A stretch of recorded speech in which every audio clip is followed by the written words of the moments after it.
인간이 타락한 이후에 가장 큰 문제는 죽음의 문제다라고 말할 수 있습니다. 이 세상에 태어난 모든 인간은 육체의 죽음을 맞이하게 되고, 그 죽음의 문제가 사실은 가장 큰 문제가 아니겠는가 하는 생각을 갖습니다.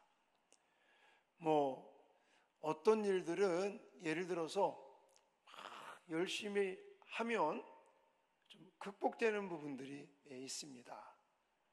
근데 죽음이라는 것은 아무리 노력을 많이 해도 때가 되면 다 누구나 죽음을 맞이하게 되는 것입니다. 이 말은 무슨 말이냐면, 이 문명이 발달되고 과학과 의학이 아무리 고도의 그런 기술을 가지고 있다고 할지라도 죽음의 문제를 해결할 수는 없는 것이다 라는 것이죠. 그러나 성경에서만큼은 이 죽음의 문제를 해결하는 걸 볼 수가 있습니다. 할렐루야. 그게 뭐예요? 바로 부활이에요. 부활. 그러니까 세상에 그 어떤 과학이나 의학이나 또 어떤 무슨 뭐를 갖다 대더라도 이 죽음이라고 하는 문제를 해결한 사람, 해결한 무슨 능력, 이것은 아무도 없다는 거죠. 근데 오직 성경에서만 이 죽음이라는 문제를 해결했다는 것입니다. 이것은 여러 가지 의미를 가지고 있지만 저는 그렇게 생각해요. 성경에서만 죽음이라는 문제를 해결하고 있는 것을 볼 때에 인간에게 가장 큰 문제가 죽음이라 그랬잖아요. 그러므로 이 믿음 안에서, 하나님 안에서, 신앙 안에서는 해결되지 않을 문제가 없는 줄 믿으시기 바랍니다. 세상에서 그 누구도 그 무엇도 해결하지 못한 죽음의 문제를 성경에서만 해결을 하고 계시니 정말 믿음 안에서 또 성경을 붙들고 신앙생활하는 우리들에게 하나님께서 큰 은혜와 복을 주셔서 극복하지 못하는 그런 문제가 없는 줄 믿습니다. 이 말을 좀 쉽게 말하면 저와 여러분들이 하나님을 의지하고 하나님께 도움을 받고 하나님의 은혜 속에 살면 해결하지 못할 문제가 있다 없다? 없다. 할렐루야. 오늘도 이런 하나님의 은혜를 갈망하며 이 기도의 자리에 나온 줄 믿습니다. 여러분, 오늘 우리가 읽은 본문 중에서 이 부분은 시간 관계상 제가 읽질 않았는데 이 11장 말씀에서 정말 유명한 말씀이 있죠. 자, 우리가 뒷부분만 좀 읽었는데 앞부분을 좀 보시면 25절, 26절 같이 한번 선포하시겠습니다. 시작. 예수께서 이르시되 나는 부활이요 생명이니 나를 믿는 자는 죽어도 살겠고 무릇 살아서 나를 믿는 자는 영원히 죽지 아니하리니 이것을 내가 믿느냐. 아멘. 26절을 제가 빼먹었네. 오늘 좀 실수를 많이 하네요. 자, 25절, 26절에 정말 유명한 성경 구절입니다. 나는 부활이요 생명이니 나를 믿는 자는 죽어도 살겠고 또 무릇 살아서 나를 믿는 자는 영원히 죽지 아니하리니. 할렐루야. 바로 이 성경 구절을 근거로 해서 우리는 죽음을 정복할 수 없는 이 어떤 상황, 이 어떤 처지에서 이 죽음을 정복할 수 있는 부활의 능력을 체험하게 되는 이런 은총이 저와 여러분들에게 있는 줄 믿습니다. 그것을 보여주시기 위해서 오늘 우리가 잘 알고 있는 나사로를 살리시는 기적을 우리에게 소개하고 있다는 것입니다. 다시 말해서 물론 이 나사로의 이 부활은 예수님의 부활을, 그러니까 예수님은 죽음의 문제를 해결하시고 부활의 능력을 가지고 있다는 것을 우리에게 소개하기도 하고요. 또 한 가지는 저와 여러분들이 이 죽음의 문제와 같은, 우리가 인생을 살다 보면 이런저런 문제를 만날 때에 정말 이 부활의 능력을 힘입고 부활의 기적을 체험하며 죽음의 문제까지 극복할 수 있도록 하나님께서 은혜를 나타내신 것처럼 저와 여러분들이 인생을 살다가 겪게 되는 이런저런 문제들마다 이 부활의 능력으로 정말 우리의 인생이 기적을 나타내고 기적을 행하는, 또 놀라운 이런 인생들이 될 수 있다는 사실을 저와 여러분들에게 말씀하고 있는 줄 믿습니다. 그러면 우리가 인생을 살다 보면 이 죽음과 같은, 꼭 죽음은 아니더라도 죽음과 같은 이런 힘들고 어려운 문제들을 만날 때마다 이 죽음을 이기는 부활의 기적과 같은 이런 기적들을 우리의 삶 속에서 어떻게 하면 그러면 우리가 체험하면서 살아갈 수 있을까라는 데 초점을 맞추어서 여러분들에게 소개를 해드리도록 하겠습니다. 자, 아까도 좀 읽었는데 25절 말씀을 다시 한번 띄워주시면 맨 끝에 나오는 단어가 중요합니다. 그러니까 예수께서 이르시되 나는 부활이요 생명이니 나를 믿는 자는 죽어도 살겠고 무릇 살아서 나를 믿는 자는 영원히 죽지 아니하리니 이것을 내가 믿느냐? 아멘. 여러분, 제가 늘 강조하죠. 성경을 읽을 때 뭐가 중요하다? 반복되는 단어. 자, 25절, 26절을 읽으면서도 반복되는 단어가 뭐죠? 반복되는 단어. 믿는다. 예. 믿는 자. 또 믿느냐? 이 믿는 자는 믿음이라는 게 강조되고 있다는 거예요. 다시 말해서 부활의 약속은요, 성경에 나와 있는 이 부활의 능력, 부활의 약속은 무엇을 통해서 나타난다? 믿음을 통해서 나타난다. 할렐루야. 지금 강조되고 있는 것이 예수님이 나는 부활이고 나는 생명이다. 그러면 누가 죽어도 다시 사느냐? 누가 죽어도 다시 살아서 역사하느냐? 또 누가 영원히 죽지 않느냐? 누가라는 질문의 답은 뭐라고요? 믿는 자예요. 믿는 자. 믿음을 통하여 믿는 자.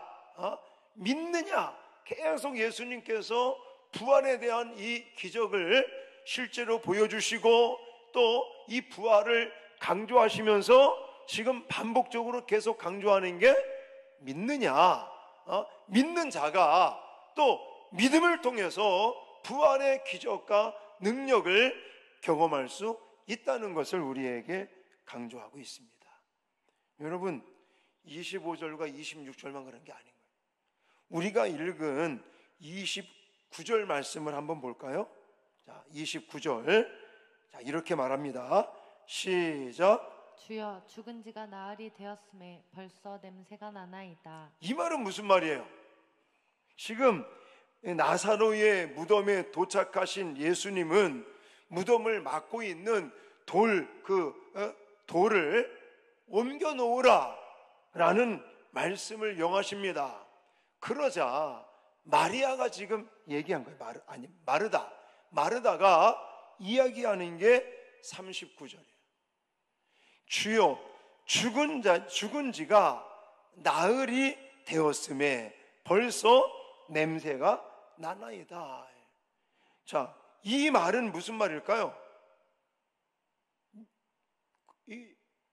예수님께서 말씀하시는 부활을 못 믿겠다는 거예요, 이 말은.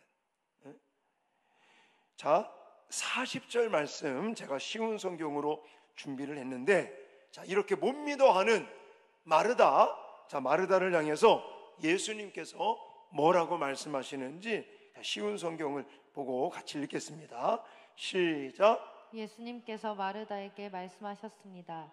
내가 믿으면 하나님의 영광을 볼 것이라고 내가 너에게 말하지 않았느냐. 아멘. 제가 아까 25절, 26절을 짚어드렸잖아요. 그걸 다시 끄집어내는 거예요. 마르다는 주여, 죽은 지가 장례를 치른 지가 지금 나흘이 되었는데, 그래서 송장이, 시신이 부패가 돼서 썩는 냄새가 나고 있는데 어떻게 부활할 수 있습니까? 어떻게 살아날 수 있겠습니까? 라는 이야기를 하니까 예수님 뭐라고 그랬다고요? 내가 믿으면 하나님의 영광을 볼 것이라고 너에게 말하지 않았느냐? 이건 무슨 말이에요? 믿으면 하나님의 기적을 체험할 수 있다는 거예요. 믿으면 하나님께서 영광을 나타내신다. 할렐루야. 이렇게 말하고 있습니다. 사람들은 계속 예수님에게 뭘 강조하느냐? 보여주십시오. 뭔가 보여주면 믿겠나이다. 예? 자, 근데요, 성경을 제가 연구하다 보니까 원리는 그겁니다. 사람들은 보여주면 믿겠습니다 그래요. 근데 하나님은 우리한테 뭐라고 그러는지 아십니까? 믿어라, 그러면 보인다 그래요. 할렐루야. 이 원리를 좀 깨달을 수 있기를 주님의 이름으로 축원합니다. 다시 말해서 우리가 믿는 것은 눈에 보이고 손에 잡히고 우리가 실질적으로 육감을 통해서 느낄 수 있는 것을 믿는 것이 아니라는 거예요. 그래서 성경에서는 믿음에 대해서 히브리서 기자를 통해 이렇게 말하고 있지 않습니까? 자, 히브리서 11장 1절 시작. 믿음은 바라는 것들의 실상이요 보이지 않는 것들의 증거니. 아멘. 믿음은 바라는 것들의 실상, 보이지 않는 것들의 증거다. 이걸 좀 쉽게 여러분들 이해를 시키기 위해서 제가 쉬운 성경으로 다시 한번 준비를 했는데, 자, 히브리서 11장 1절, 자, 믿음이라는 단어를 좀 생각하시면서 다시 한번 쉬운 성경으로 읽겠습니다. 시작. 믿음은 우리가 바라는 것들에 대해서 확신하는 것입니다. 또한 보이지는 않지만 그것이 사실임을 아는 것입니다. 아멘. 여기 쉬운 성경에 보니까 믿음은 보이진 않아요. 만질 수도 없습니다. 근데 보이지도 않고 손으로 만질 수도 없는데 뭐 하는 거라고요? 확신하는 거다. 확신. 예? 그리고 아는 것이다. 예? 사실인 것을 아는 것이다. 이렇게 말하고 있습니다. 더 이걸 좀 더 제가 풀어서 말씀드리면 믿음이라고 하는 것은 볼 수 없습니다. 하나님의 약속의 말씀을 근거하여 우리는 신뢰하는 거예요. 확신하는 거예요. 예? 내가 지금 눈에 보이지 않아요. 손으로 만질 수 없습니다. 하지만 무엇을 근거로 하고 있다고요? 성경 말씀, 하나님께서 우리에게 특별 계시로 주신 성경 66권 하나님 언약 약속의 말씀을 근거로 우리는 확신하는 것, 이렇게 표현할 수가 있는 것입니다. 여러분, 그래서 왜 믿음의 조상 누구죠? 아브라함은 그래. 믿음으로 아브라함은 그는 모험을 떠납니다. 하나님께서 지시하신 땅이 아니라 성경에 보면 하나님께서 뭐한 땅? 지시할 땅. 뭐 주어진 게 아니라고요. 오직 하나님의 말씀에 근거하는 거죠. 지금 우리에게는 하나님의 말씀이 무엇을 통해서 주어졌어요? 성경 66권을 통해서 우리에게 특별 계시로 주어졌어요. 아브라함 시대 때는 하나님께서 나타나시기도 하시고, 하나님께서 환상으로 들려주시기도 하시고, 아니면 또 선지자들을 통해서도 말씀을 하시고, 그런 하나님의 언약의 약속의 말씀을 근거해서 사실은 모험하는 거. 눈에 보이지도 않고, 그리고 하나님께서 이미 지시하신 땅이 아니라 하나님께서 앞으로 지시하실 땅, 갈 바를 알지 못하고 오직 하나님께서 명령하신 말씀을 붙들고 말씀을 근거로 해서 미지의 세계를 향해 모험을 떠나는 것, 사실은요 이게 믿음이라고 하는 거예요. 그러니까 믿음이라는 게 쉽겠습니까? 어렵겠습니까? 어려운 거예요. 왜냐하면 눈에 보이고 손에 만지고 잡히고 뭐 이런 거라면 그냥 따라가면 되는 거 아니겠습니까? 근데 눈에 안 보인다니까요. 이게 손에 안 잡힌다니까요. 하지만 우리가 그냥 무식하게만 따라가는 게 아니라 무엇을 근거로 한다고요? 말씀, 하나님의 약속, 하나님의 언약, 이것을 붙들고 이것을 근거로 해서 미지의 세계를 향해 모험을 하는 것이 바로 믿음이다. 할렐루야.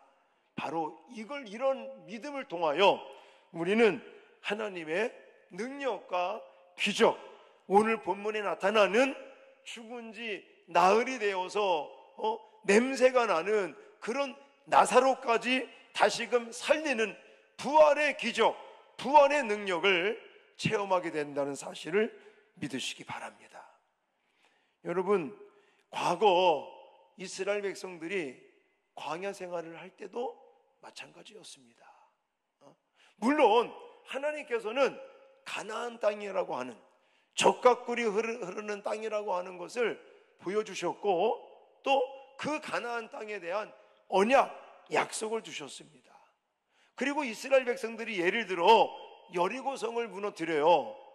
근데 여리고성을 무너뜨릴 때 이스라엘 백성들이 나간 것은 무엇을 근거로 나갔다고요? 무기가 너무나 좋으니까.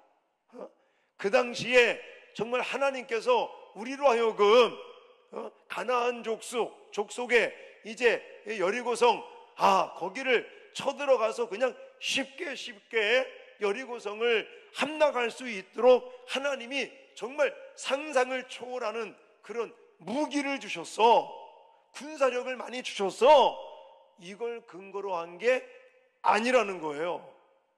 하나님의 명령, 하나님의 말씀.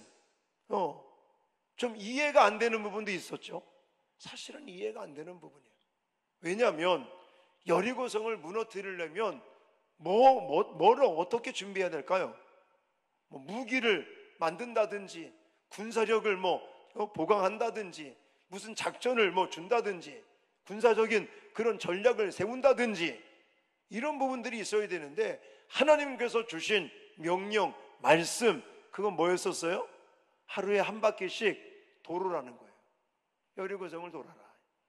6일 동안 한 바퀴씩 돌고 마지막 7째 날은 7바퀴를 돌고, 그리고 제사장들이 나팔을 불면 외치라고 그래요.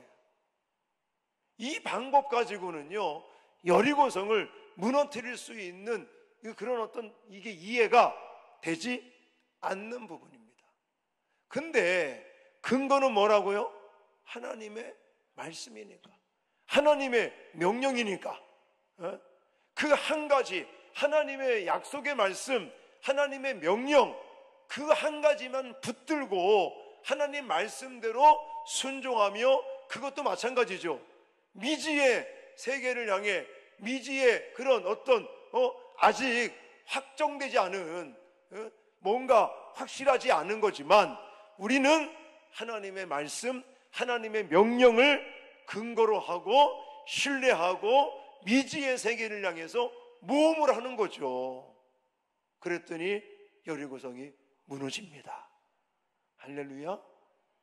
우리가 지금 나사로를 살리는 것 같은 이런 죽은 지 나흘이 돼서 썩는 냄새가 나는 이런 상황 속에서도 다시금 살리는 하나님의 기적, 하나님의 능력, 이런 것들을 체험하고 싶으십니까?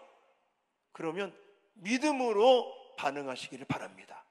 믿음을 통하여 우리는 하나님의 기적과 능력을 체험할 수 있습니다.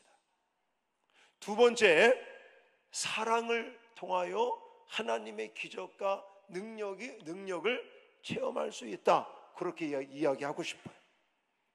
자, 이 부분은 먼저 우리가 앞부분을 좀 읽지 않아서 그러는데 3절 말씀 가보세요. 자, 읽겠습니다. 시작. 이에 그 누이들이 예수께 사람을 보내어 이르되 주여 보시옵소서 사랑하시는 자가 병들었나이다 하니. 아멘.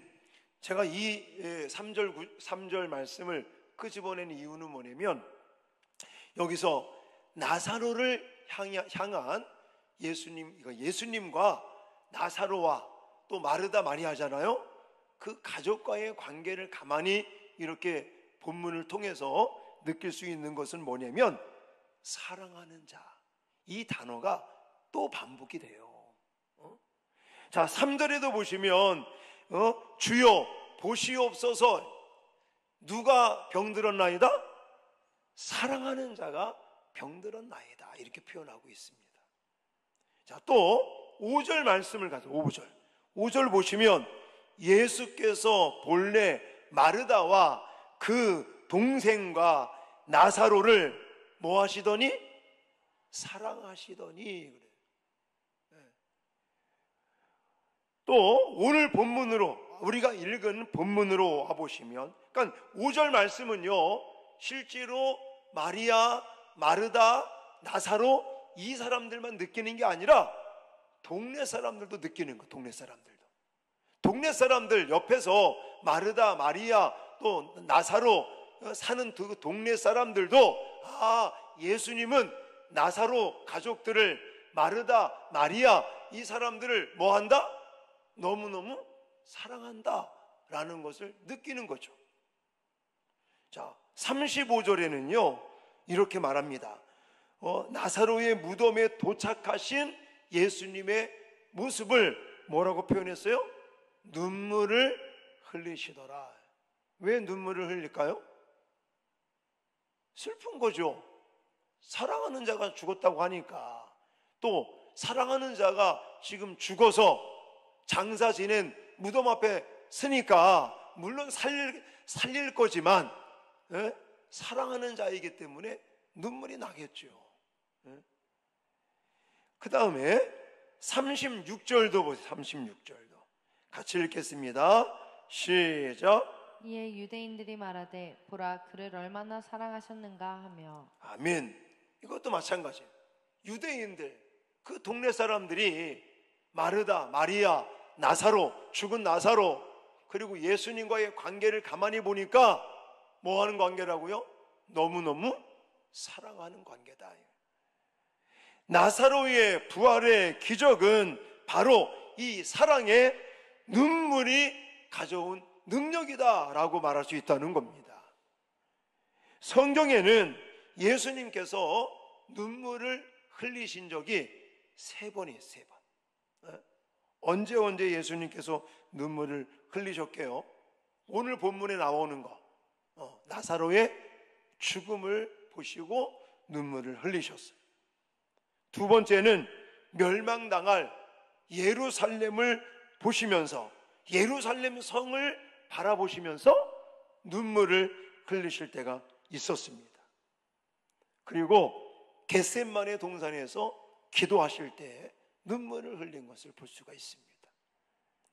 자, 여러분, 예수님의 이러한 모습들을 히브리서 기자는 특히 겟셋마네 동산에서 눈물을 흘리시는 예수님의 모습을 보면서, 자, 제가 세 번역으로 준비를 했는데 히브리서 5장 7절 말씀 같이 읽겠습니다. 시작. 예수께서 육신으로 세상에 계실 때에 자기를 죽음에서 구원하실 수 있는 분께 큰 부르짖음과 많은 눈물로써 기도와 타원언을 올리셨습니다.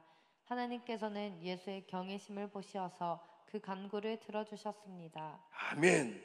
특히 예수님께서 겟셋마네 동산에서 흘리셨던 그 통곡의 눈물, 이거는요 우리가 약간 죄에서 이제 구원받는 하나님의 자녀가 되는 권세를 받게 될 것을 생각하시면서 눈물을 흘리셨다, 이렇게 볼 수가 있습니다. 그런 거예요. 제가 지금 설명드린 건 뭐냐면, 결국은 예수님께서는 눈물을 흘리시고 하는 것은 사랑 때문이다라는 거예요. 죄악에 빠진 우리를 불쌍히 여기시고 또 사랑하시고 또 죽은 나사로를 이렇게 보시면서, 물론 다시 살릴 것이지만 육신의 죽음을 맞이하여 슬픔에 잠겨 있는 나사로 가정을 생각하시면서 예수님은 지금 사랑의 마음으로 나사로를 다시금 살리는 그런 부분들을 우리에게 소개하고 있는 것입니다. 그러므로 예수님도 기적을 행하실 때 무엇을 가지고 계셨다고요? 사랑을 가지고 계셨다라는 거예요. 그러니까 우리가 하나님의 기적을 체험하기를 원한다, 부활의 능력을 체험하기를 원한다, 그러면 저와 여러분들도 예수님과 같은 눈물의, 사랑의 눈물을 가지고 있는 저와 여러분들이 되어야 될 줄 믿습니다. 마지막으로 감사를 통하여 하나님의 기적을 체험할 수 있다라고 이야기하고 싶습니다. 물론 이런 부분들은 직접적으로 나와 있지는 않습니다. 자, 그러나 나사로의 이 부활의 기적은요 감사의 기적이다라고 말할 수 있습니다. 왜냐하면 41절을 보시죠. 41절 같이 한번 읽겠습니다. 41절 시작. 돌을 옮겨 놓으니 예수께서 눈을 들어 우러러 보시고 이르시되 아버지여 내 말을 들으신 것을 감사하나이다. 아멘. 예수님께서 이제 돌을 옮겨 놓으라고 말씀하시고, 그리고 나사로를 살리기 위해서 하늘을 우러러 성부 하나님께 기도하시면서 내 말을 들으시는 것을 뭐 한다고 그래요? 감사하나이다 라고 말해요.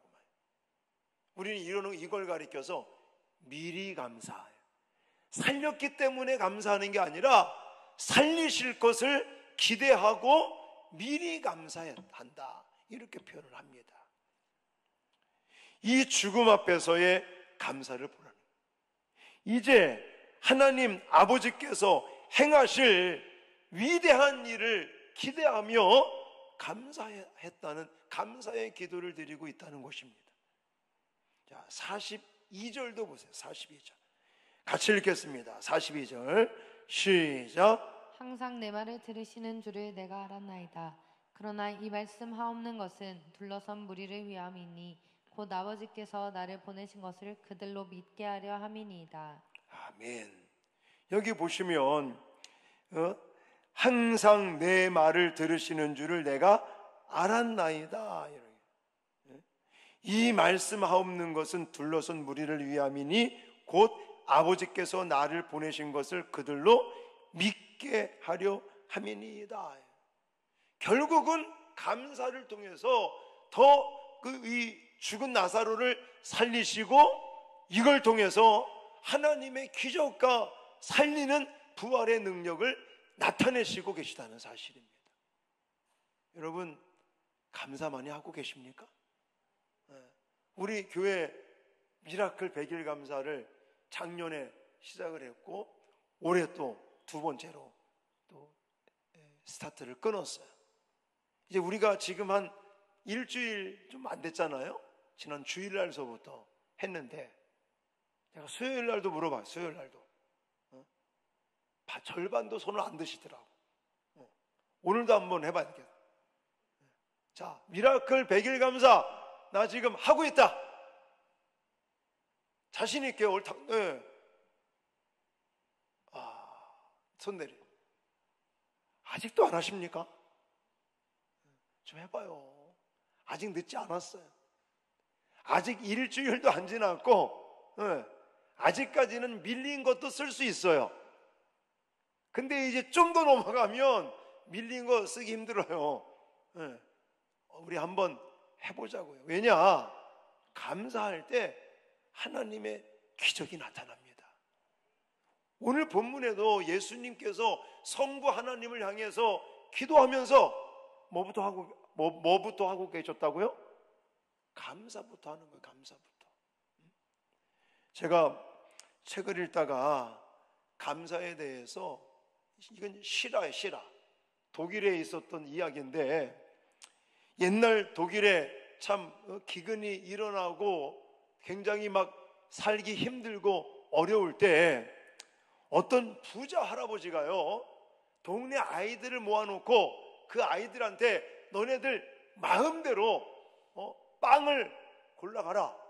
그랬더니 막 지금 막 기근이 일어나서 먹고 살기도 힘들고 막 빵 구하기도 어렵고 그런 상황인데, 이 부자 할아버지가요, 빵을 막 이렇게 갖다 놓고 너네들 빵 마음대로 가져가라, 골라가라. 그랬더니 그냥 너도 나도 막 나와서는 큰 거를 막 들고 가는 거예요.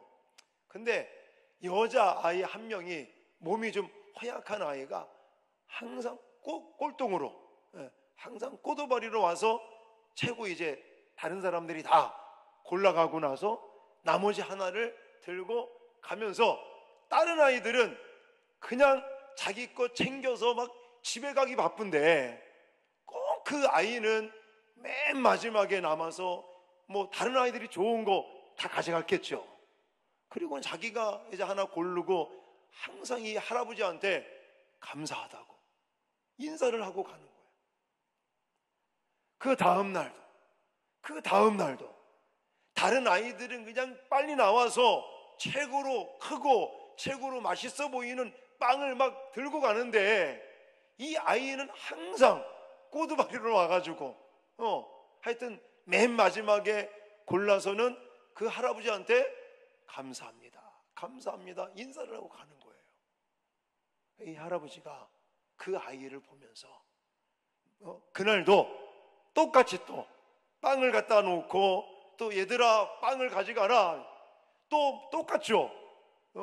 막 힘센 아이들, 뭐 이런 아이들은 뭐 와서 그냥 자기 먹고 싶은 거, 큰 거, 또 맛있어 보이는 거 다 골라가고, 이 아이가 맨 마지막에 남은 거 가지고 그거 가지고 가면서 또 고맙다 감사하다 그래요. 집에 가서 엄마랑 같이 그 빵을 먹으려고 자르는데 거기에 은하가 나오는 거예요. 그래서 이 아이가 깜짝 놀래가지고 이거 뭔가 문제가 생긴 것 같다. 그래서는 그걸 들고 할아버지한테 갔어요. 그랬더니 할아버지 왈, 너처럼 감사를 잘하는 아이는 이걸 받을 자격이 된다. 그 할아버지가 계속 봤잖아요. 매일매일 가장 꼬두바리로 와가지고 하나 남은 거 그거를 감사하는 마음으로 들고 가는 그 아이의 모습을 보고, 그날도 이제 할아버지가 예상을 한 거죠. 분명히 이 아이는 맨 마지막 가장 작은 빵을 남는 거를 가져가게 될 거다. 그리고 이렇게 감사를 잘하는 아이한테 선물을 줘야겠다. 그래서는 그 빵 안에 일부러 은하를 집어넣었다는 실화예요, 실화. 제가 책을 통해서 읽었는데 이런 이야기가 있습니다. 여러분, 감사는 이런 기적들이 나타남을 믿으시기 바랍니다. 성경에 보면 더 많잖아요. 감사를 통해서 하나님의 기적이 나타날 때가 얼마나 많습니까? 그리고 성경에서 분명히 우리에게 약속한 게 뭐예요? 항상 기뻐하라, 범사에 감사하라, 쉬지 말고 기도하라, 이 말씀을 하시면서 하나님의 뜻이니라 그랬어요. 그리스도 예수 안에서 우리를 향한 하나님의 뜻, 하나님의 뜻이 뭐가요? 감사가 들어있단 말이죠. 아니, 하나님께 우리가 하나님의 뜻을 따라 감사하는 생활을 하면 하나님이 그냥 내버려 두시겠습니까? 이 부자 할아버지도 자기에게 감사를 잘하는 그 소녀에게 은하라고 하는 특별한 선물을 주듯이 우리가 늘 하나님 앞에 감사를 하면 하나님께서 우리에게 기적과 능력을 나타낼 것을 믿으시기 바랍니다. 빨리 해요, 빨리. 더 이상 미루지 마시고. 이거 얼마나 잘 만들었느냐고. 우리 정은주 전 전사님이 양 다 디자인 해가지고 그거 다 기도 제목, 성경 구절 하루하루 다 틀리는 거 모르시죠? 하루하루 다 틀려. 하루 다 100일 동안 기도 제목이 다 틀리다니까. 성경 구절이 다 틀리다니까요. 매일매일 3가지씩 날짜 쓰시고, 그리고 감사거리 3개 쓰시고, 저는 쓰다 보니까요 4개, 5개씩 쓰게 되더라고요. 자꾸만 늘어나. 자꾸만 감사의 내용들을 가지고 하나님께 기도하며 우리가 외치는 것처럼 감사 100일 동안 캠페인을 해보십시오. 분명히 우리가 외치는 것처럼 미라클, 하나님의 기적을 경험하게 될 것을 믿습니다. 오늘 본문을 통해서 죽은 나사로를 살리실 때 이렇게 3가지 특징이 있었던 것을 여러분들에게 소개해 드렸어요. 첫 번째 뭐라고요? 믿는 자는 또 믿음을 통하여 하나님은 우리에게 기적을 행하셔요. 두 번째는요, 사랑을 통하여. 마지막 3번째는 감사를 통하여 하나님의 기적을 체험하는 저와 여러분 되시기를 주님의 이름으로 축원합니다. 축원합니다.